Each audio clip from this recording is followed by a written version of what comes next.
Missed an episode of your favorite podcast? Choose from over a decade of content in our archives, not just the latest episode. All free at gcnlive.com. This is your call to action. Get prepared, America. Economy, survival, energy, disasters.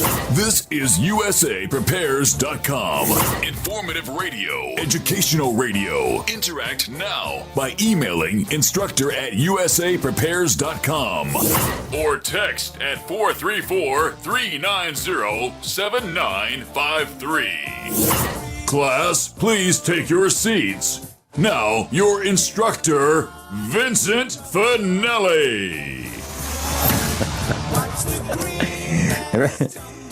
Everyone all set?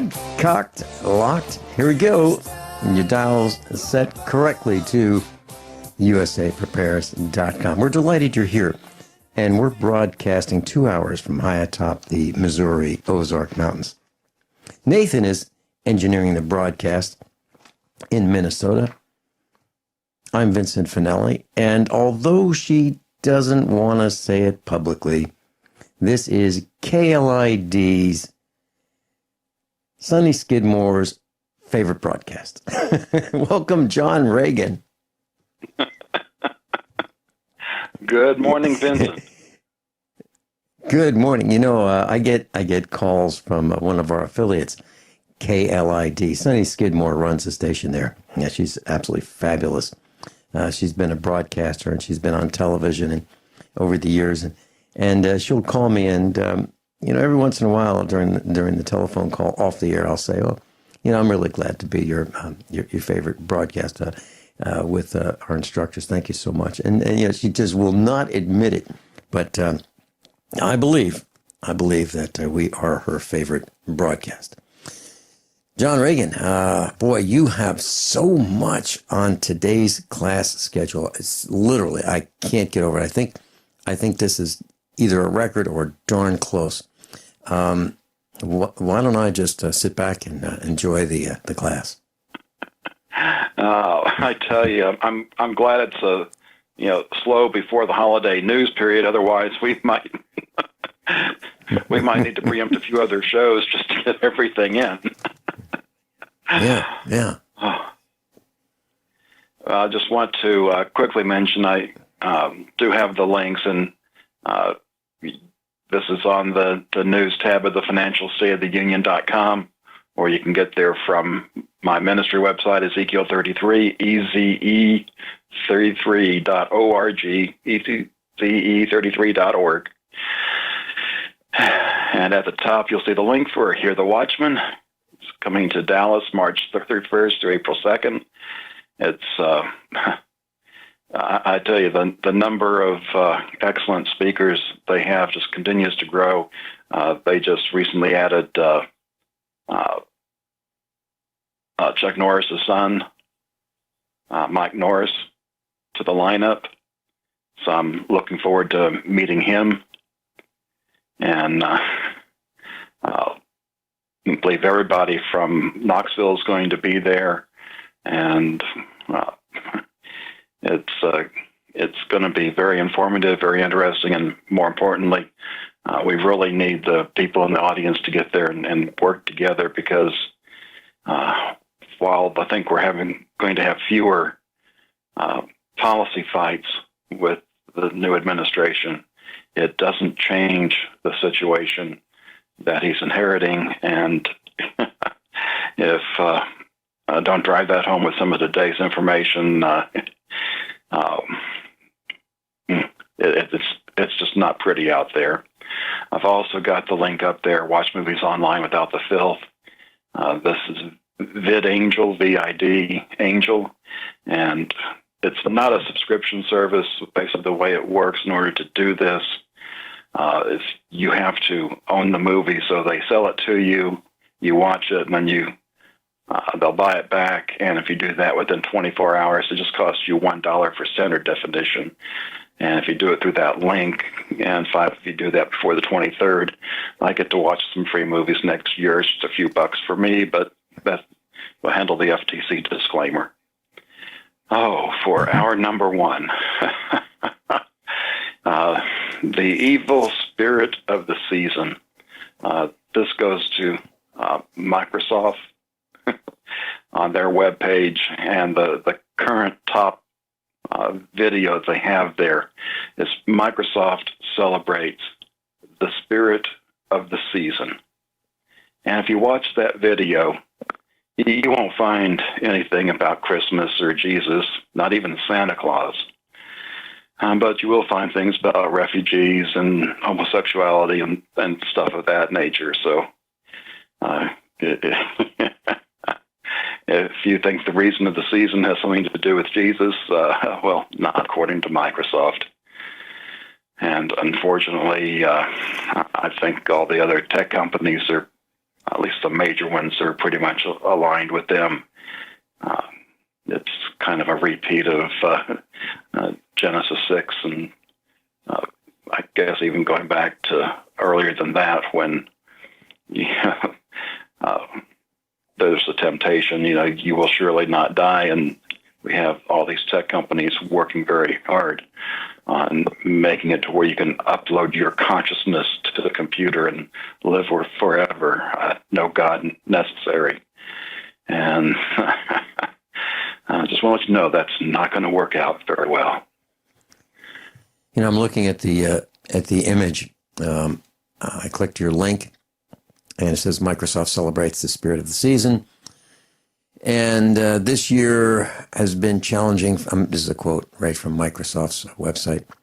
This year has been challenging for many of us, and much of what we hear in the news can be negative.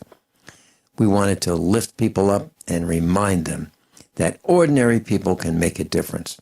Our message focuses on the spirit of the holidays, people coming together and celebrating what's good and right with the world, what unites us instead of what divides us. We hope you enjoy, end quote.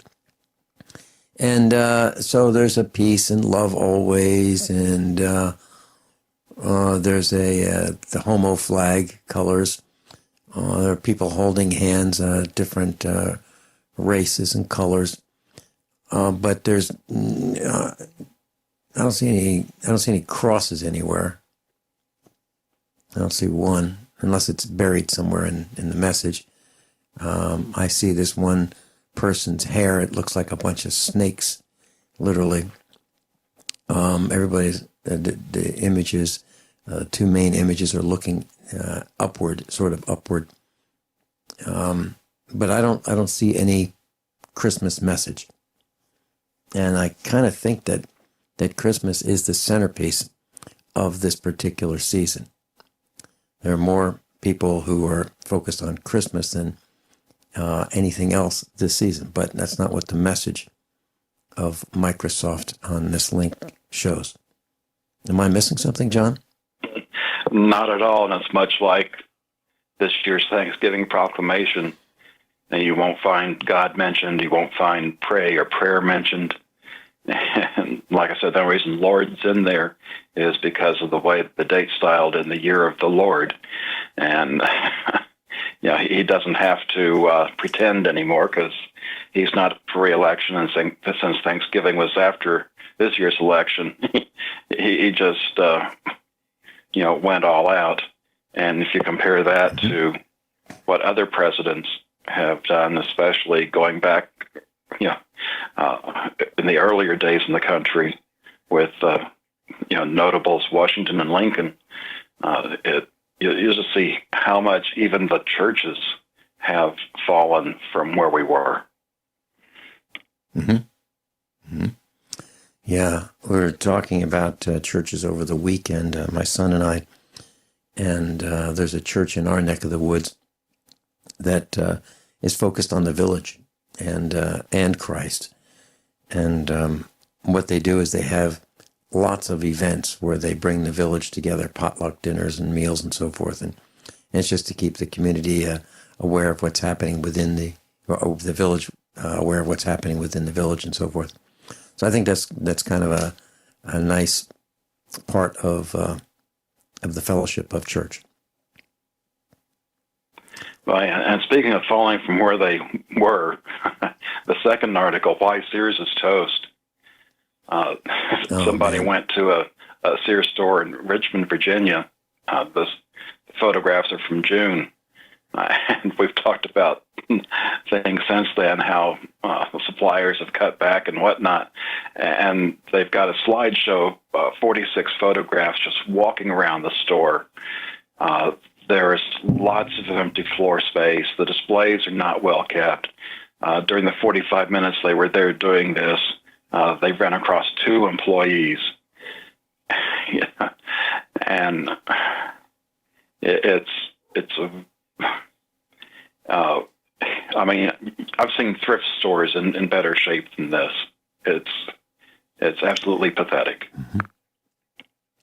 My first corporate job during the high school years, I had an offer to work as a mechanic at Sears Automotive Department, and back then it was an honor. It was an honor to be a high school student and have a job working at Sears. They treated me very well. All the department managers helped all the other department managers. It was go team go. It was really, really nice. It was the era of good, better, best. The salespeople were knowledgeable. You even had career salespeople, people who had been working in that job at Sears, promoted up through the ranks. And Sears was, part of their family, the employees' family. It was really nice. And it wasn't like when we were selling things at Sears, we were selling inferior products. We were selling really good, top quality American-made products. And it was a wonderful experience. Today, I don't even want to go into Sears. As a former Sears employee, I still have my shirt that they gave me when I became a mechanic. They said, blue jeans are fine, but we want you to wear this mechanic shirt. And it was a dark gray colored long sleeve shirt that didn't show the grease. And it was really kind of nice that they gave me that shirt. Still have it today. And this was from when I worked there in the 70s. It still fits. It's top quality then. It still works fine. And it's sad. It's sad how many missteps, how bad the management became. They were number one. You could buy anything at Sears. You could shop the Sears catalog and buy a house. Literally, you could buy a house kit. You could buy a heating system. You could buy an air conditioning system. I'm not talking about window units. I'm talking about a whole house system. Water softeners, car parts, tools, clothing, anything you can think of. It was available at Sears. They've lost their way. It's sad. I'm sorry to say that. Captain John Ragan's with us, and we are at thefinancialstateoftheunion.com. We've clicked the news tab, and we're continuing on in class. John? Spying on retail. There's all kinds of data we've received, and this one talks a bit about the satellite imagery, and it shows a sharp retail slowdown after the election. And there's a lot of information in the article. We really don't have time to get into all the detail. It's got a nice chart there for the last 3 elections, 2008, 2012, and 2018. And in the middle, there's a line that's showing election day. And they're using the spending on election day as the base point and showing you what sales were like for the 2 weeks prior and the 2 weeks after. And while there was a lot of optimism, for some people anyway, those that weren't grabbing their safety pins, if you look at the charts, there's not a whole lot of difference in the way that this year looks compared to the previous 2. And in fact, you'll can see where in 2012, a little over a week before, sales were down. And in 2008, after Obama was first elected, and you get to about 10 days after the election, and sales really started slowing down. And what I found interesting, and here it gets into some bullet points, and the about the fourth bullet point down is about retail department store, and the average holiday traffic of 11 retailers moved from positive low single digits in 2014, flat in 2015, to negative mid-single digits in 2016. And they're saying that the fourth quarter this year to date started out negative 6% from November 1st through December 4th, and improving to just minus 3.2% the week of Black Friday. So it's, with all the optimism out there, it's still a down season for retail. John, I've got a comment. Yesterday, I needed a thermostat for one of our trucks, and I didn't have that particular thermostat in inventory in our shop for repairs. And I want to change the 180-degree thermostat to 190 in one of our diesel trucks. So I went to a chain store, well-known chain store in the automotive parts business. And I had previously talked to the store manager, and I said, we do a lot of repairs here, and it'd be nice if we had a discount. And he offered me a commercial account, and there's a lot of hoops I had to jump through. So I said, I'll tell you what, you spend a lot here. We'll just give you 10% off on everything. So that's great. Great. And then I wanted to buy some shock absorbers, and 10%, was really not enough, because I could get them online for about half of the price that they would ask for these shock absorbers. And he said, I'll tell you what, we'll meet you in the middle. So we'll take the difference between the online price and our price, and we'll meet you right in the middle. And I said, well, that's great, which happens to be about 25% off. And they were willing to do it.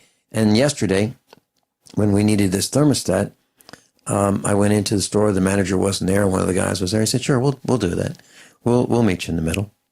So they know that the policy of that store, which is a national chain, they are willing to discount about 25%. So I just bring them the price. They believe me, and they drop their price about 25%. So what I'm saying to our class is, I'm not the only guy that can do that. I'm sure that you all can do that if you ask. And what that tells me is that the only reason the store is doing that is because they need the business. They need those sales. And they're willing to make less margin on them in order to have those sales, because the management and the employees are ranked on how well they sell. So they want to do well individually, and they're willing to take less from me in order to do it. And they can take less from you in order to do it as well. Keep that in mind, class, and just ask for that discount. We'll be right back. Captain John Ragan's with us. TheFinancialStateOfTheUnion.com. We're at the news tab. John, please continue. We're up to propaganda priests. And now Catholic priests will have to preach about climate change as part of a drive by the church to cut global warming. And we've talked about various things over the last few years about this Marxist Pope. We had that one article where on a trip to South America, and the official was showing him, I think he actually presented Jesus instead of on a cross as a crucifix. Jesus attached to the hammer and sickle, and the Pope was all smiley about that. To me, I thought that was a bit of an outrage, but as time went on, the Pope called in people to find out about climate change, and the first one that he called in was one of the, dyed-in-the-wool leftists on climate change. And after that meeting, he canceled the meeting that was scheduled with the guy that would have told him the truth about climate change. And even more recently, we've talked about how the model that they used had mathematics that apply to electronics, and it doesn't scale to the atmosphere. It's just different mathematics. So that if you used real mathematics, real science, changing just that, and the model achieves all their goals. Of course, that doesn't achieve their goals of implementing this wonderful new world communist order that they want to do. Did you want to comment on that? Well, I believe that climate change is real. I see it here at the farm. I see the trees are dying. I see the algae, the red algae. I see the green algae. I see the white mold, the black mold. I'm thankful that there is an increase in the awareness of climate change. And you know, I look at what we do here at the farm, and I'm interested in reducing all the pollution that we can possibly reduce. But actually, I don't think we're in the pollution business compared to what would be considered a consumer. A consumer is probably more in the pollution business than anybody else, because they just buy things. And I can't think of any manufacturing process that does not have some level of pollution in it. So I'm thankful that we are raising awareness about pollution. And John, I was traveling to Springfield, Missouri, and I was in a little bit of a traffic jam. There were, I think, 3 vehicles in front of us. And just having those vehicles in front of us, just the exhaust, you could absolutely smell the choking exhaust. And, you know, I noticed that because I live in an area that does not have choking exhaust for the most part. And I think if you live in a city, you're surrounded by choking exhaust, and maybe you just don't realize how bad the pollution is. So I am concerned about it at many, many levels. I guess that would be my comment. Yeah, that's one of the levels. But to say that the climate problem is due to man-made carbon dioxide emissions just doesn't really stand up. And their models also ignore the sun. And oh yeah, sun's a big factor, huge factor. Absolutely huge factor is the sun, no question. And moving on along, State of the Consumer. This was released from Bureau of Labor Statistics, and this is for the year 2015. And I found it interesting. This list, if you get down to the table, average income before taxes for 2015, $69,629, and these you have to get into the government speak, which means you have to get into the glossary. These average expenditures are per consumer unit. It's just another way of saying household. So there's I had to go to the census website to look up little information. There's almost 117 million households with 2.64 people on average. And then most of the time when you see these numbers, they'll give you median numbers, which skews it a little bit too. This is taking everything and giving you the straight average. And boy, do I wish we had an average income of $69,000. And then you get down, has a nice breakdown of the expenses. I think it leaves a lot out and also probably underestimates you can compare to yours. And for fun, I looked up the housing, and especially if you're in a city, I think this is quite unrealistic. It's saying $10,742 for shelter. That's a little under $900 a month. And here in Dallas, a lot of places, it's hard to find a one-bedroom for under $900 a month. And if you do, it may not be a place you want to live. And you get to some of the sillier places like, New York and California and Chicago, and housing is even more outrageous there. But these are the published national averages, and I did do one calculation. I multiplied the average income before taxes with the number of households and came up with a number of $8.1 trillion, which is pretty much in line with what I would expect income to be from wages and salaries.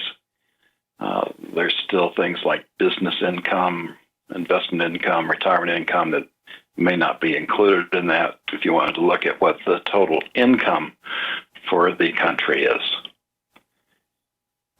And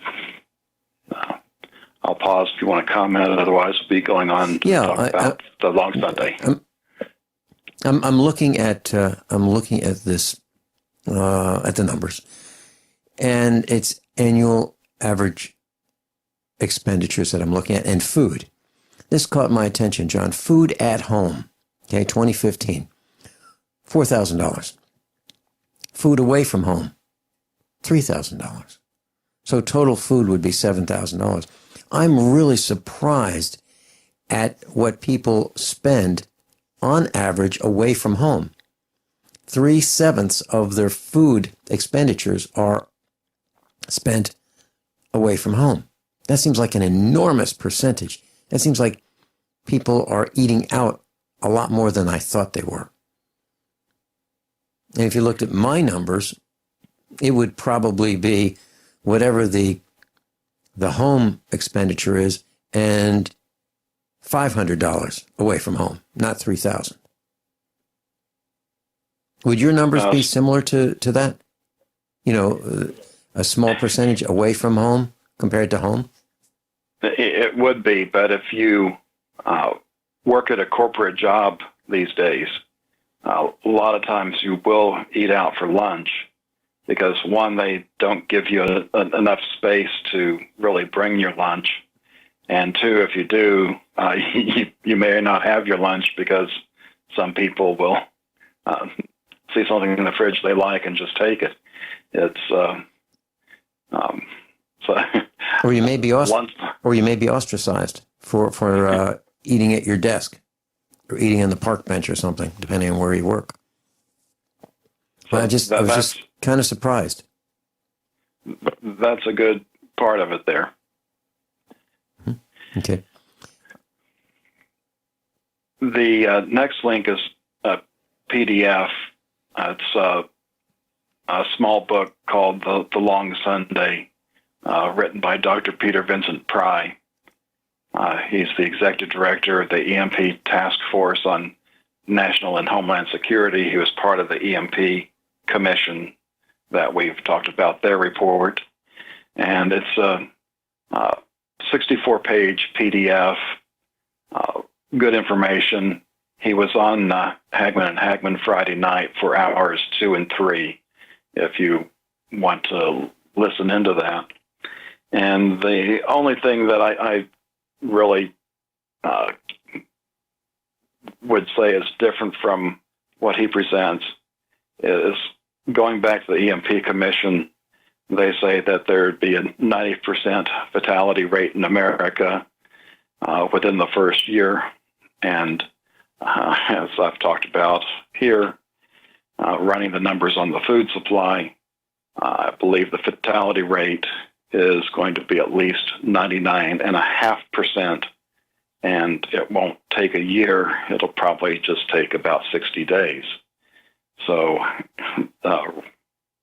if you believe that a grid down is coming, it would greatly behoove you to be in a position to have at least 3 years of food on hand if you're not already producing most or all of your own food. And even that might be on the optimistic side, especially if we end up having limited nuclear exchange, you may need closer to a 9-year supply of food just to make it through. And I can tell you that, unless it's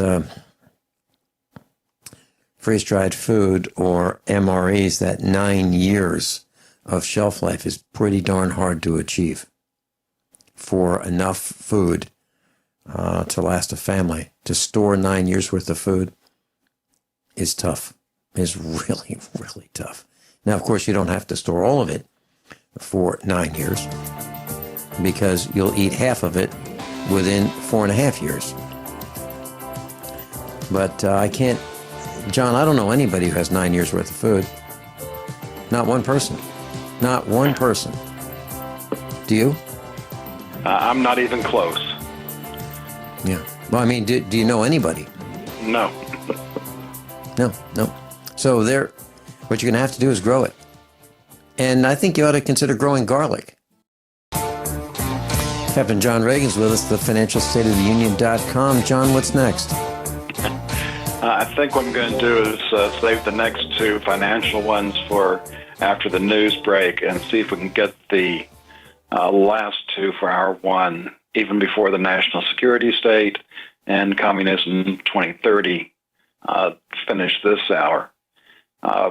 Before the national security state, before World War II, it's amazing some of the technology, and this goes back to the days of Tesla and Royal Raymond Rife. And this link will take you to a page at rents.com. He's been having interviews with Bill Tompkins, and Bill used to work for Douglas Aircraft, which that was a long time ago. Bill's in his 90s and became part of McDonnell Douglas and, a good part of the military and industrial complex. And in that link, you'll find links for PDFs that discuss technology, including very exotic propulsion systems. And you just wonder, what do they have now? Given that this was like 60 years ago. And then there's links to 6 hours of interviews that Jeff Francis made available to the public. So if you're into that type of thing, very interesting stuff. And Communism 2030, got a quote here from a member of parliament in Denmark. Welcome to 2030. I own nothing, have no privacy, and life has never been better. And, she looks like a useful idiot. The 2030. Dressed like a peasant. She's dressed like a peasant. And the way the article starts out, welcome to year 2030. Welcome to my city, or should I say our city. I don't own anything. Right. I don't own a car. I don't own a house. I don't own any appliances or any clothes. Well, what I would recommend, if you've not read the Communist Manifesto, you can find it online for free. And I know it's not an easy read, but if you at least read through where they have the 10 planks for converting a Western country to communism, at least read that for you. You'll get enough of the gist that what communism is slavery. You own nothing at all. Everything belongs to the state. Of course, who's the state but the elite? But whereas back in the time in the 1800s, there was slavery and also a lot of abuses in the private sector. This basically, talks bad about private slavery, but what it does is it corporatizes it into the hands of the state, which is exactly what all this 2030 agenda coming out of the UN is. I guess the good news is hopefully we'll have the collapse in worldwide EMP and avoid this nonsense. I think about I think about not owning anything. It's so foreign to me. I remember back in the 60s when my parents had this phone on the wall. It was a rotary dial phone, and it was rented from the Bell telephone system for $1, I think it was $1.17 or $1.07 per month. That was added to the phone bill. And I said to my parents, why are we doing this? Why don't we just buy a phone and own it? And we were conned into thinking that you really had, if you wanted reliability, you had to have one of their phones, one of the Bell system phones manufactured by Western Electric. And that was not the case. I mean, yeah, they were absolutely durable, and they were the most durable phones ever built. But you could own your own phone for, let's say, $20 or $10, and the break-even point was either 10 or 20 months. And that's what my parents did. They bought their own phone, and we no longer paid rent on that wall-hanging phone. But it's so foreign to me, John Ragan, to not own anything. And if you don't own anything, why would you take care of it? It's not yours, so who cares, right? That's the problem. The problem is we need to own things so that we take care of them and take better care of our planet. We'll be right back. Everyone all set? Cocked? Locked? Hour number 2 of USA Prepares. Captain John Ragan's with us. John, you were talking about new propulsion systems, and I remember back in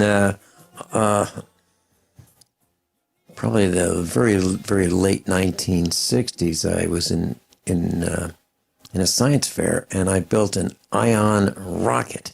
No moving parts, and it had ion propulsion, and literally would move, not lift off, but if you suspended this rocket on a string, it would move the rocket forward on the string. So it didn't have a lot of force, but it worked.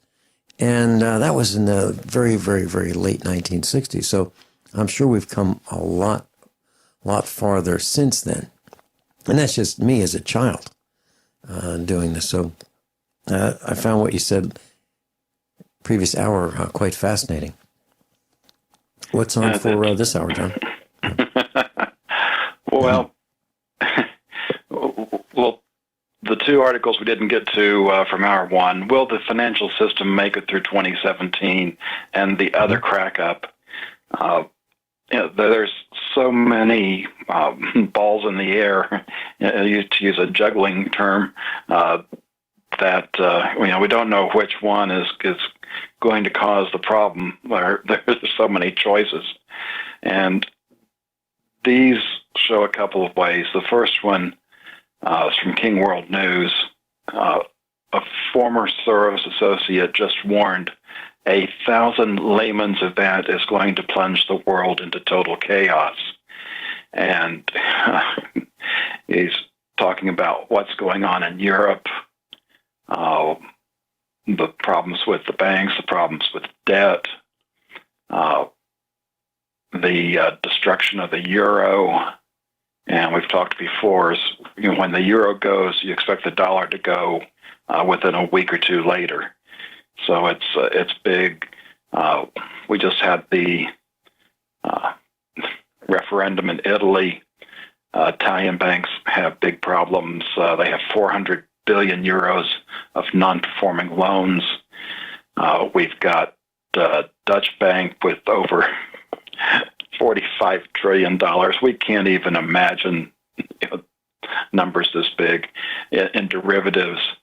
And here in the U.S., J.P. Morgan has even more than Deutsche Bank in derivatives exposure. And just to jog your memory a little bit, there's different types of derivatives, and about $500 billion worth, that'd be $500 trillion worth of derivatives, are pegged to interest rates. And what's been happening lately, interest rates have been going up. And when they reach certain levels, and this is dependent on the individual contracts, those derivatives start popping. But that's not everything. We've got, on this side of the pond, problems with U.S. treasuries. We've got foreign governments dumping treasuries. Foreign central banks liquidated $375 billion in U.S. government debt in the last 12 months. Like I've talked about, it's not just the shortfall that we have, which looks that it could exceed $2 trillion for fiscal year 2017. There's trillions of dollars on top of that, probably I'd say at least $3, $4, $5 trillion that they have to turn over because they're financed with all this short-term debt. And if this debt market freezes up and the Treasury has an auction sale for its debt and nobody shows up, the government's got big problems at that point, and a lot of things come to a roaring halt. And it's not that we don't know what is coming. The bigger question is that people have is when, and that's the one that we really can't answer too well. There's a lot of indications that this could happen in 2017. There's been a lot of charts that we've talked about showing that we're in as bad or worse situation than 2008, and even the Great Depression. But since the world's on this fiat currency system, they're able to do some funky things that allow them to kick the can down the road a little bit more. We've seen that with quantitative easing. We've seen that with zero and negative interest rates. And if you see them do another round of quantitative easing, it's not going to do a whole lot, but it might buy a few months. The other rabbit that looks like they're trying to pull out of their hat, another critter that I never saw in all my business school education, is universal basic income. And that might buy another few months, but sooner or later, they're going to be out of rabbits. And I don't think it could really go beyond 2018. I'm really, really concerned about 2017. And of course, there's other things besides financial that can go wrong with, virtually all the countries in the world being at war. I think the articles that we discussed said there were 5 countries not at war. And then we also have the sun that can do funky things like the Carrington event all over again. So at least we live in interesting times. Vincent? Well, I'm seeing smaller expenditures. I'm seeing, and you're going to be talking about this this hour, used cars and cash for clunkers, the all over again. And so I'll wait till you get to that point to make a comment. Okay, and why don't we go ahead and come down to the 1 billion problem for Dallas and the miracle needed. And we've been talking about the Dallas Police and Fireman Pension Fund. It's a $1 billion problem, and it's like we've talked about with pension funds. The choices are you either cut the pensions or you have to raise taxes. In the case of public funds such as this, and it's a huge, huge problem. And in fact, the only city in worse shape than Dallas at this point is Chicago, if that tells you how bad the situation in Dallas is. And the miracle, it's a former Fed advisor, some miracle needed to defuse the $1.3 trillion pension time bomb. And that's just the public pensions. There's also the private pensions. And what happened there, unions negotiated a lot of this back in the 60s and 70s, and it was great for keeping people loyal to the union, but they didn't have to deliver. And what they would do is typically all the companies in industry, you might have 4 or 5 of these companies, they would have one pension fund. And it was set up so that if one of the companies ended up going out of business, that the remaining companies would take care of this fund. And as time's gone by, some of these were down to 1 or 2 companies left holding the basket for these funds. And they don't have the option of raising taxes that governments do. So what's going on the private side of things is probably going to get even more interesting. So, and how many people are dependent on those pensions, and how dependent now, and how many people are looking forward to the benefits from those pensions in the very near future? That's a huge concern. And also, like I've talked about Social Security and Medicare, while the bigger part of that problem doesn't happen until later on, all the models that they have do not include the millions of jobs that we're getting ready to lose over the next 5 or 10 years to automation and artificial intelligence. And when that income is taken out of those models, Social Security and Medicare become even worse than the $200 trillion problem it is now. But it's the immediate, debt, pension, derivatives, banking problem, and odds are it's going to be one of those that causes the problem. It could be something else, and in retrospect, whatever it is, it'll make sense. The only thing you can do is be as prepared as you can for it, and it's going to be one for the record books. We've never been in this position in all of human history. You mean we've never had the lies so grand and the belief in the lies so grand that the lies can actually take us down? Well, you have to include in that category the lies about money. We're not using real money. The lies that debt doesn't matter. You can have as much debt as you want. Right. So, yeah. And, of course, with the dinosaur media out there, even the people that do try to get some information from news aren't getting the information that they need. And that's why the new media is under such attack. Because if it gets out what the real situation is, the politicians and their enablers are going to have problems from the rioting peasants. Yeah, and we outnumber those guys. And it's going to be a huge problem because, as the Japanese said just prior to attacking us, that the problem is all the Americans with guns behind every blade of grass, behind every tree. This section, Hour 2, Captain John Ragan's going to continue.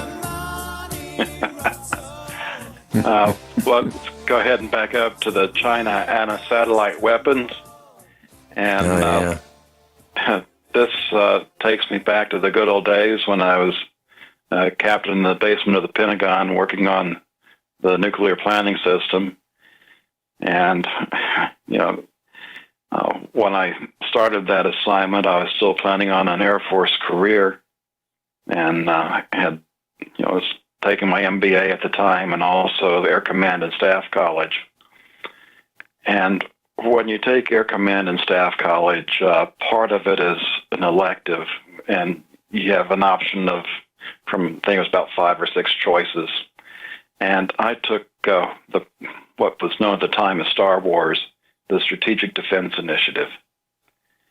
And what was interesting on that for me is I had just come from Germany, where I spent 3 years there, and during that time had an opportunity to visit some of the remnants of the Maginot Line, which France built to keep an invading German army out This was done after World War I. And that was quite impressive. But the thing is, with technology, it's more than just the ground troops and tanks that we had in World War I. By the time we got to World War II, you had aircraft, and that kind of made a wall obsolete. And when you look at the SDI project, which was to protect the United States from a nuclear missile attack, that would have put some exotic weapons in space to knock out those weapons that were on the way to us. And one of the points of my education was that if you were advanced enough technologically to be in that position to attack the United States, you would also have the technology to attack, the technology of the Star Wars project. And this is an extension of that. The China, and in fact, I've already tested one of these before. They will make it to where they can destroy satellites, they can grab onto satellites, and we are so dependent on satellites, not just for our military needs, but for communications, for weather. It's just become such a part of life now. And this is, to me, really one of those things that raises a flag for concern. Because if we go to war, the first thing that China would want to do is destroy our spy satellites there, make us blind, have our communication satellites down, make it difficult to communicate. Like I say, we live in interesting times. John, how many people have maps in their vehicles now? I remember traveling through Kentucky and Indiana and Iowa and Pennsylvania. You could stop at the travel centers, and they would give you free maps, of their state. So stop in the Pennsylvania one, and they'd have a whole bunch of maps. And if you wanted 3, no problem, take 3. And I used to get one for each vehicle, so we had maps in every vehicle, and we still do. But the point is, how many people have maps in their vehicles and would know how to get from here to there using a map today? Because we rely on our smartphones, right? We rely on, it's on the phone. GPS will tell you how to get there. Type in the address, starting point, or forget that. We know where we are because the phone knows where we are. So how do we get from where we are right now to where we want to go? Just type it in, and the route is presented on the phone, turn by turn. Well, how much have we lost not knowing how to read maps? Do the millennium generation, do the snowflakes know how to read a map? I hope so, but I doubt it. They got the computer to tell them what to do. And remember, the GPS are satellites too. Yeah, and that was the point. So what happens if those satellites are taken down? How do the trucks get to where they're going? How do the truck drivers know, the new truck drivers, how do they know where their destination is if they don't have GPS?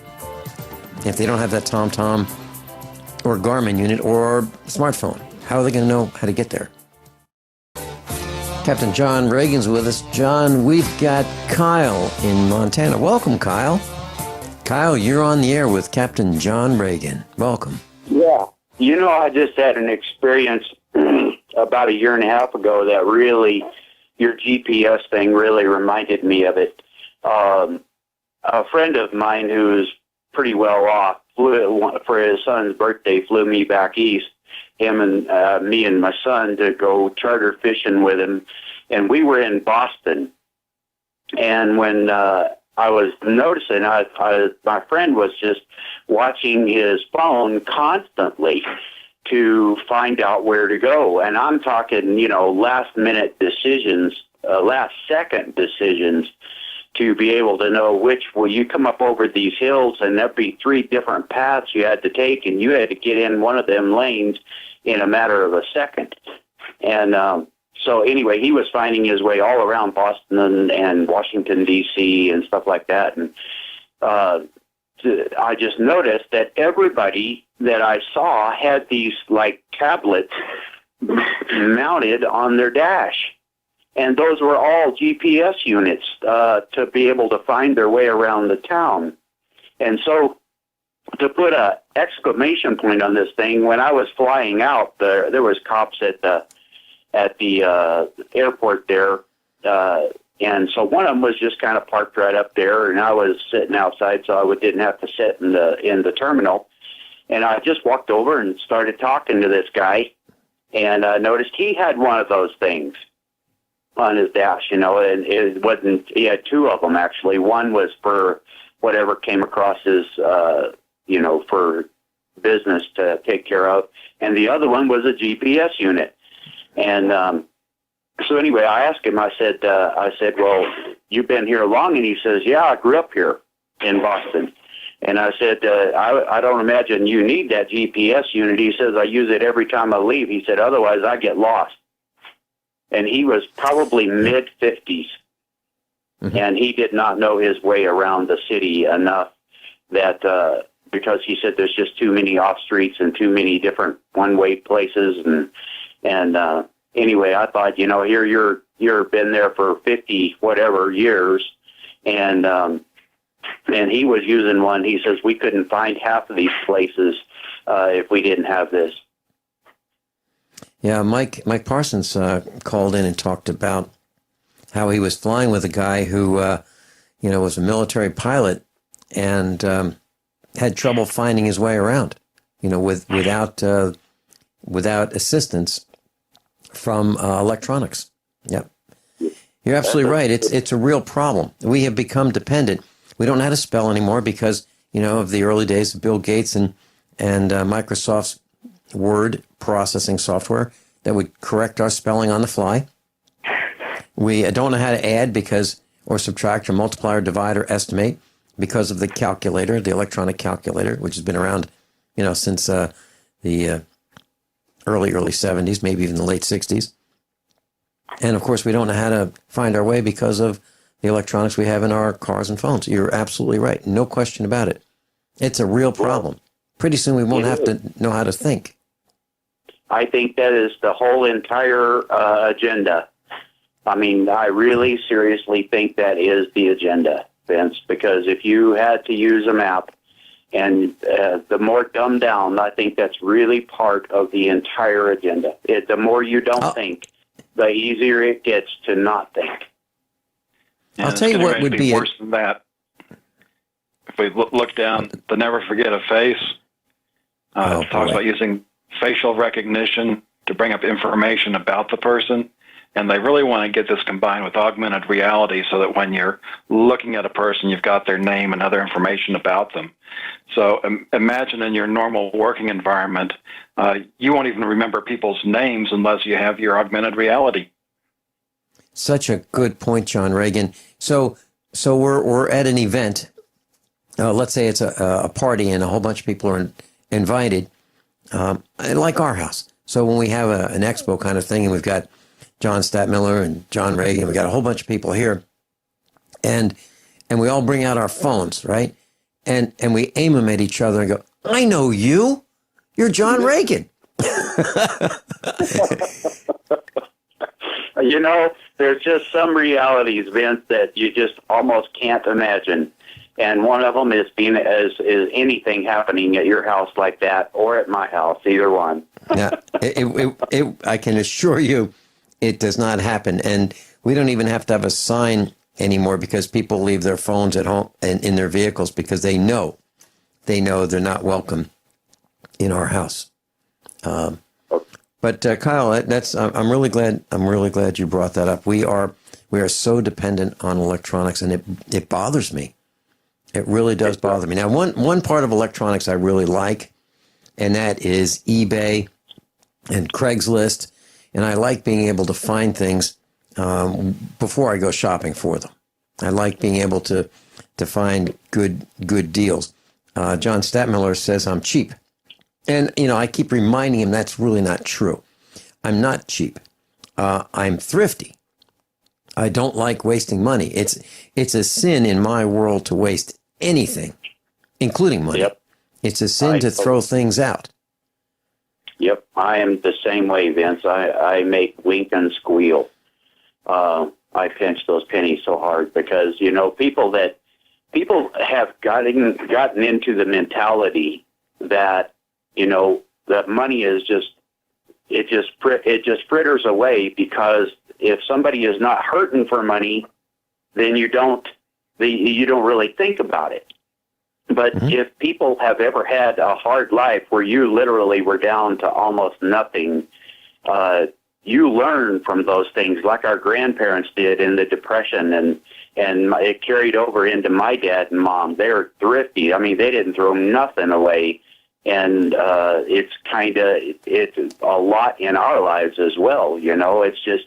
But the further we get away from that, and the more we get into this lackadaisical type of thinking, the more people look on people like you and I as cheap or however you want to put it, but they'll put a derogatory term to it. But it isn't being cheap. It's just understanding that you have limited resources, and those limited resources have to go for the things that are the most important to take care of in order of priority.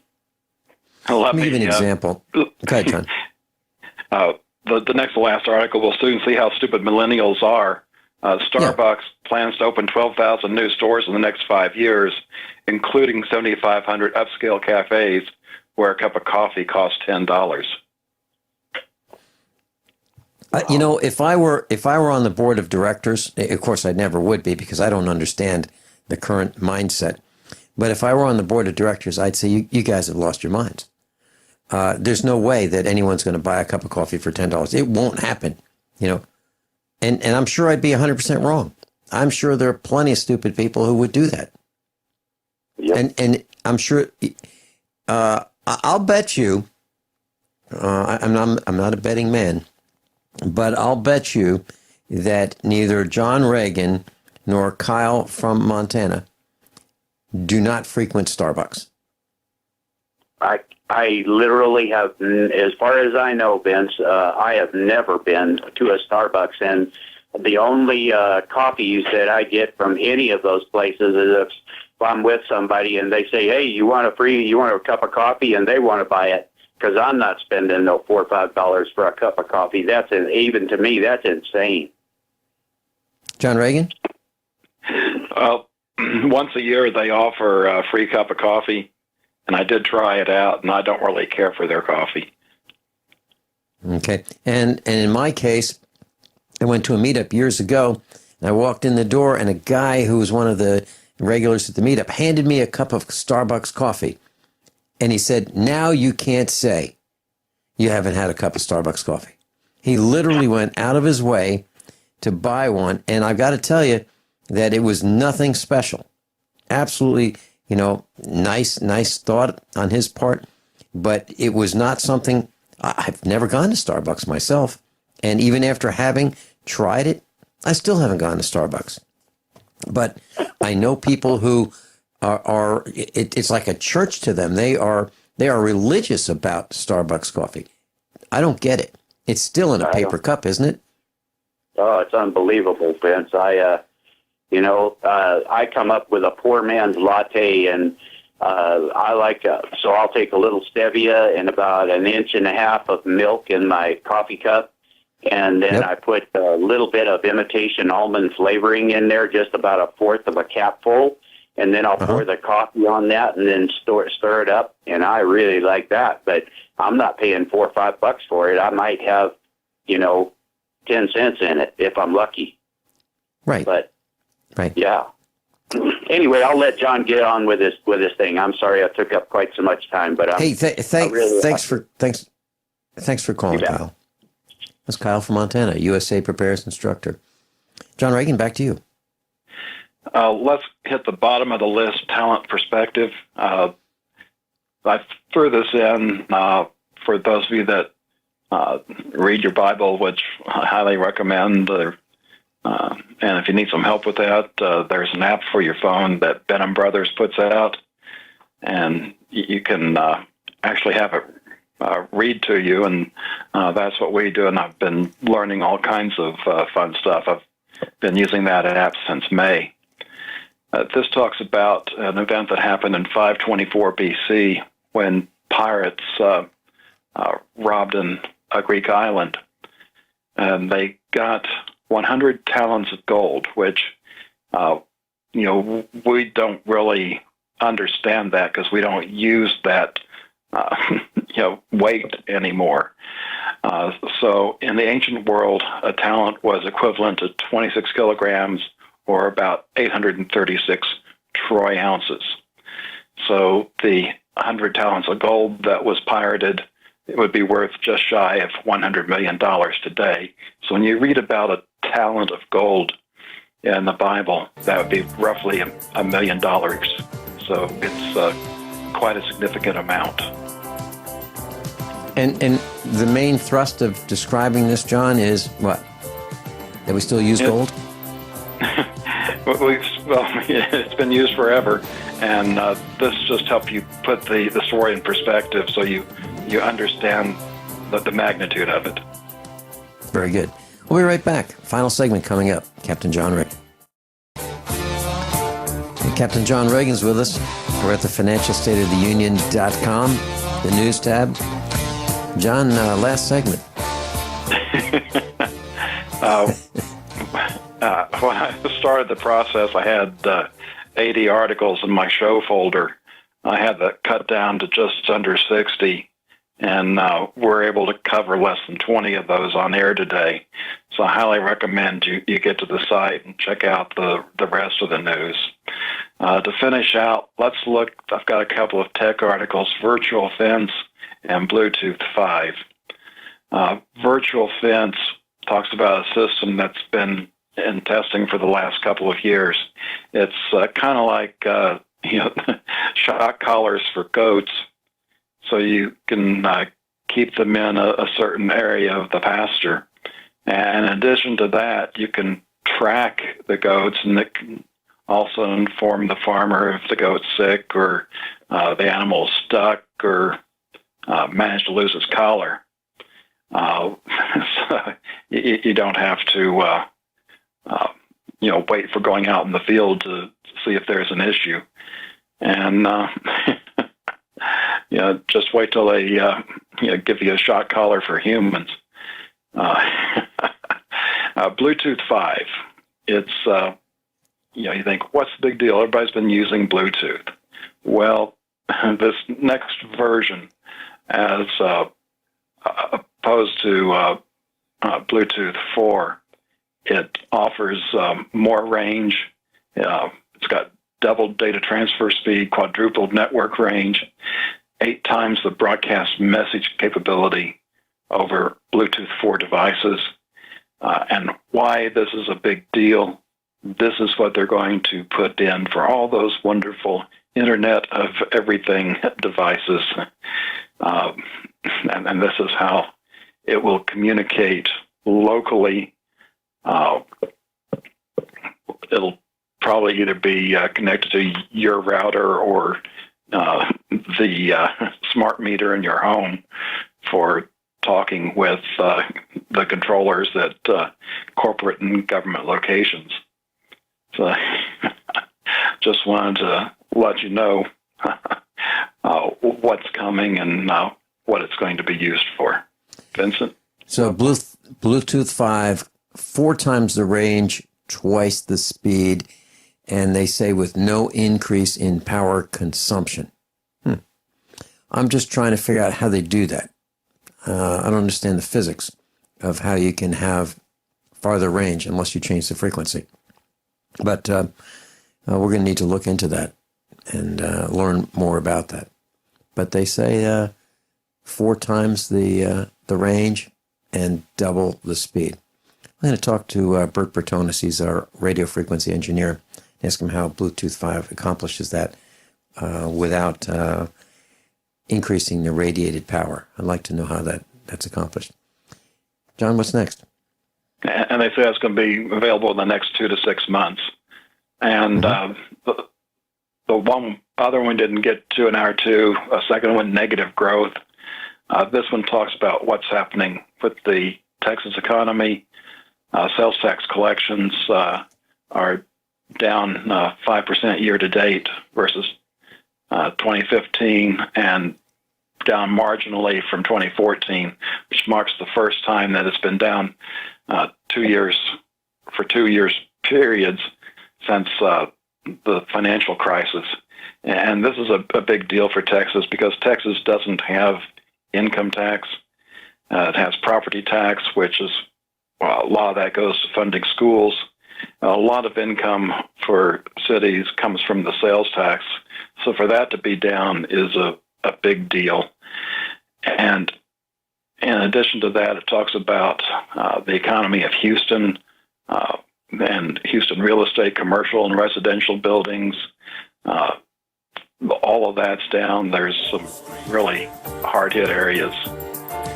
So if you think things are great in the great state of Texas, there's pockets like Dallas, but other parts of the state, not so much. Yeah, I met a gal yesterday, and we were talking in the parking lot. $200 to change the oil in a Mercedes. $500 to change the spark plugs in a Mercedes at the dealership. It's crazy. So not everybody can afford this. And the next question is, when you look at used car prices, John, they're coming down because of cars coming off lease. John, thanks so much for being with us.